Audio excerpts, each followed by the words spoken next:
Murder. It is an plant cruel brutal murder. இதான் வந்து கரெக்டான வார்த்தை. ஏன்னா வெறும் மர்டர்னா ஒரு கழுத்து எடுத்துட்டு போயிட்டு இருக்கலாம் சார், இல்லைன்னா ஒரு கண்ணில் சுட்டுட்டு போயிட்டு இருக்கலாம், இல்ல ஒரே ஒரு கத்தி எடுத்து குத்திட்டு போயிட்டு இருக்கலாம். ஆனா இங்க அப்படி நடக்கலையே சார். ஆம்ஸ்ட்ராங் படுகொலை கூட நடந்தது, ஒரு 7-8 பேர் வந்து சக்கு சக்கு சக்குன்னு வெட்டிட்டு போனாங்க, மர்டர் தெரியுது. ஆனா இது அப்படி இல்லை, இன்ச்சா டார்ச்சர் நடந்திருக்காங்க. ஓகேங்களா? கண்கள்ல இருந்து ரத்தம் வருதுன்னா அந்த கண் என்ன பாடுபடுத்திருப்ப, கண்ணில் சும்மா தூசி வந்தாலே நம்ம கசக்கிறோம். ஓகேங்களா? அதுக்கப்புறம் வந்துட்டு உடம்பு ஃபுல்லா உனக்கு வந்து ஃபுல்லா அந்த கன்ஃபியூஷன்னா எத்தனை அடி லத்தியால ராடால அந்த பொண்ணை போட்டு பட்டு பட்டு பட்டு பட்டுன்னு அடிச்சிருக்க.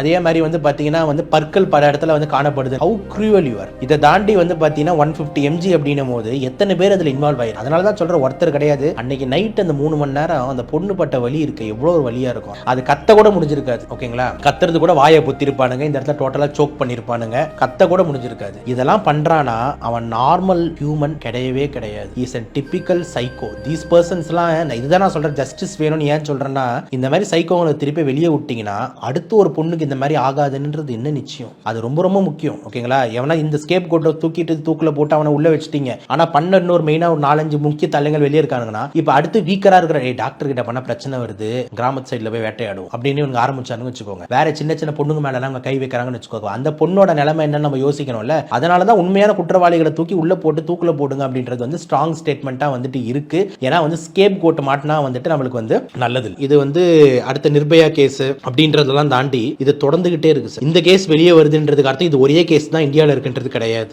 நிறைய இடத்துல ஹிட்டனா பல பெண்மணிகள் வாய் பேச முடியாம கம்முன்னு சகிச்சுக்கிட்டு பல பேர் இறந்து போயிட்டு சூசைடுன்னு கேசஸ் எல்லாம் க்ளோஸ் ஆகுது. இது ஏதோ ஹையர் ஃப்ரெட்டர்னிட்டியில டாக்டர் கம்யூனிட்டி நடக்கிறதுனால டாக்டர்ஸ் எல்லாம் இவ்வளவு குரல் கொடுத்து இந்த மாதிரி விஷயத்தை வெளியே கொண்டு வர மக்களுக்கு சொல்றோம். ஆனா பல விஷயங்கள் இப்படி தெரியாமையே போயிட்டு இருக்கு. அதனால ரொம்ப ரொம்ப இம்பார்ட்டன்டா லாஸ் வந்து ஸ்ட்ரிக்ட் ஆகணும். அது ரொம்ப ரொம்ப முக்கியம். ஸ்ட்ரிக்ட் இந்த சென்ஸ் என்னன்னா இமீடியட் ஜஸ்டிஸ் என்ற கான்செப்ட் வரணும். யாரோ கொலை பண்ணுவாங்க, இன்னொருத்தர் வந்து ஆஜராவாங்க, அப்புறம் அவன் வந்து வாய்தா போட்டு பெயில் போட்டு வெளியே சுத்திட்டு இருப்பான், கொலை பண்ணவன் சீன்லயே வரமாட்டான். இது வந்து முற்றிலுமா தடுக்கப்படணும். இமீடியட்டா யார் கொலையாருன்னு கண்டுபிடிச்சு இமீடியட் ஜஸ்டிஸ் வந்து கொடுக்கணும். அது வந்து பாத்தீங்கன்னா எல்லாருக்கும் மற்றவங்க எல்லாருக்கும் ஒரு பயத்தை உண்டாக்கும். அடுத்த லாஸ்ட் வந்து பாத்தீங்கன்னா லேடி டாக்டர்ஸ் கண்டிப்பா பாவம், கண்டிப்பா கேர்ஃபுல்லா இருங்க. ஒரு ப்ராப்பர் செக்யூரிட்டி, ஒரு ப்ராப்பர் சிசிடிவி சர்வேலன்ஸ், ஒரு தனி ரூம் இல்லைன்னா நீங்கள் அதை டிமாண்ட் பண்ணி கேளுங்க. அதே மாதிரி எல்லா மாணவர்களுக்கும் எல்லா பசங்களுக்கும் அம்மா அப்பா சொல்லி வளங்க, பெண்களை வந்து எப்படி பார்க்கணும் அப்படின்றது கொஞ்சம் சொல்லி வளங்க.